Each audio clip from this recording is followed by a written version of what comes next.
Hey friends, this is Laura with Potpourri of Life. I hope that you are having a great weekend. It is absolutely stunning outside. The temps are a little bit above 70, like around 72, and I'm getting used to this. But I'm also getting used to the fact that our house is getting colder at night. And generally when it got to 68, I would hit it up a little bit and be okay. But now I've gotten it so I won't go above 68. So now the temps are dropping. And this morning when I got up, it was like 65 and I was comfortable. I'm like, ooh, if I can get used to 65, that'll be great. But I also bake and everything too. So that's going to keep the house a little bit warm. And as the winter approaches, we're going to have cold temps outside. So I'm not sure if I'll really enjoy the 65 degrees inside. We shall see. So one of the things I wanted to share with you, as you know that we're dealing with the passing of Dave's dad, this is a shining moment, I guess, or a healing moment for me. One of the things that I have done with David's mom and other people who have asked is I will create memorabilia. I will create with the items that they wore. And now I don't have anything made yet. The bags were brought home, I think last weekend. So I have like 4 large garbage bags of clothing. And I asked, can I have the jeans? So I have some nice jeans in good shape. They'll be perfect. And I have some that are worn out, okay? But that's not the end of the world because there are places like on the back of the legs that are still good. So I will incorporate those into probably a quilt or two. And the other items that we have, and these were the main items that I really wanted to work with. He wore chamois shirts a lot, or these heavy denim shirts. And David and I, he always liked to have embroidery on the pocket. And this is on the left side. He always wanted that, so he always asked us to do it. And we put a lot on. So I was hoping to get these because I think these will be nice and incorporate into some quilts. And here's another one that we did. And Dave and I did this together on my embroidery machine. So those were kind of nice to receive. The other thing that my father-in-law did is he wore t-shirts all summer long. And here's one. And it seemed like he was using these colors a lot. He wore a lot of the blues.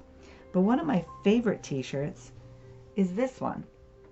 And I guess the reason I really like it, it just brings back memories of both him and my mother-in-law because they used to go up into the upper parts of New Hampshire and just kind of like sit and wait and watch for moose. And they saw a lot of moose. We have pictures of all the moose that they used to enjoy.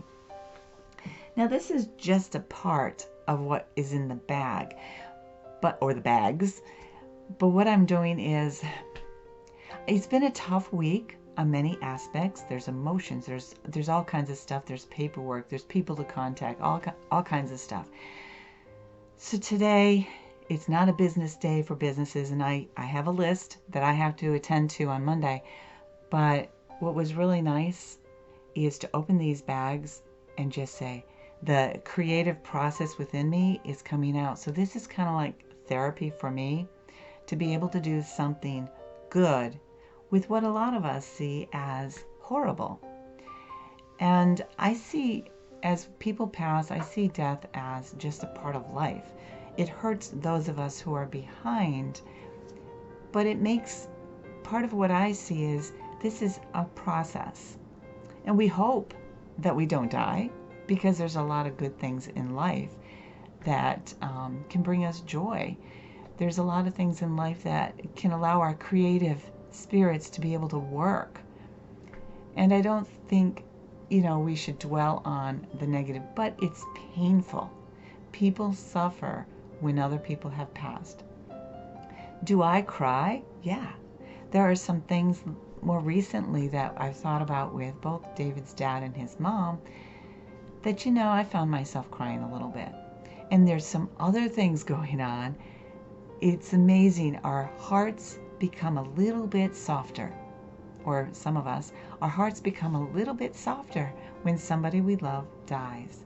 But it becomes softer because we see the impact it has on other people that we care about. And some of those impacts can be good. Some of them can be joyful, some can be sad, and some can be very, very painful. So I'm going to keep this short, and the reason I'm keeping it short is because there's a lot going on, and I have tons of my own things to get to that have been put off to the side. So I have to get those items done. But I wanted to come on and share a little bit of hope. When we lose somebody, there is something that we can do about it as we process the loss.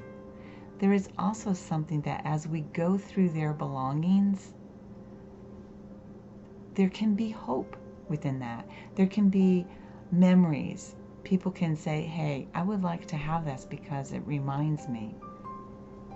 And, you know, one of the things that my daughter posted on our Facebook group page there is she posted a cutting board that I gave them both with a homemade banana bread, and that's a story. I remember the first banana bread I made them. It was horrible. But so I went out and I went to the store and got a packaged banana because I wanted to give them this cutting board. So this cutting board has a lot of meaning to me. And so the stories that Dave and I have about that, because he knew that I was making it. And then I said, could you pick me up? And I was living at home because we were just dating. I was in high school. I said, I can't get this done. It's not coming out right. I learned to cook more after I left my mother's house.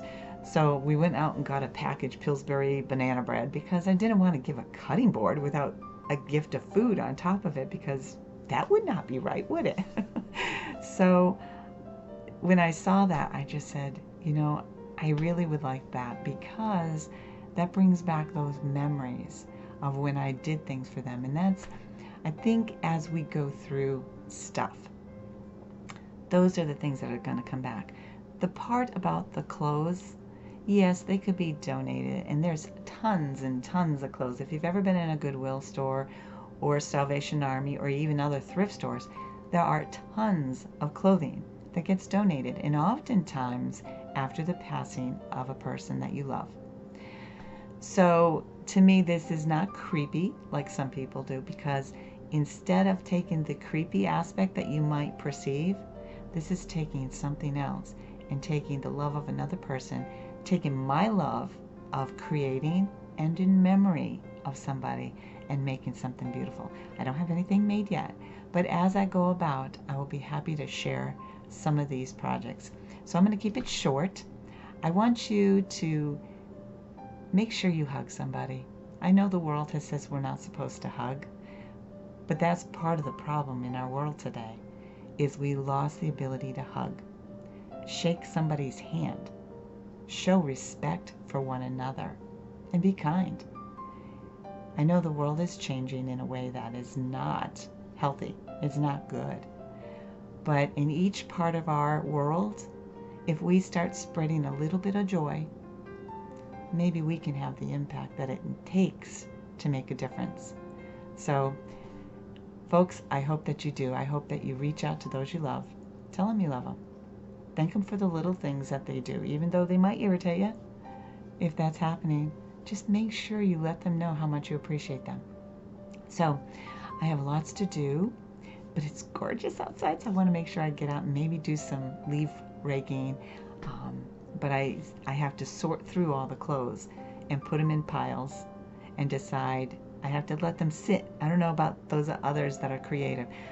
This kind of stuff, because it's a pile of clothing, I have to put them in piles, and then I have to decide what am I going to do with it. So it'll be a very therapeutic time for me of healing and of joy and of just love. And hopefully people will appreciate it. So, folks, I hope you have a great day. God bless.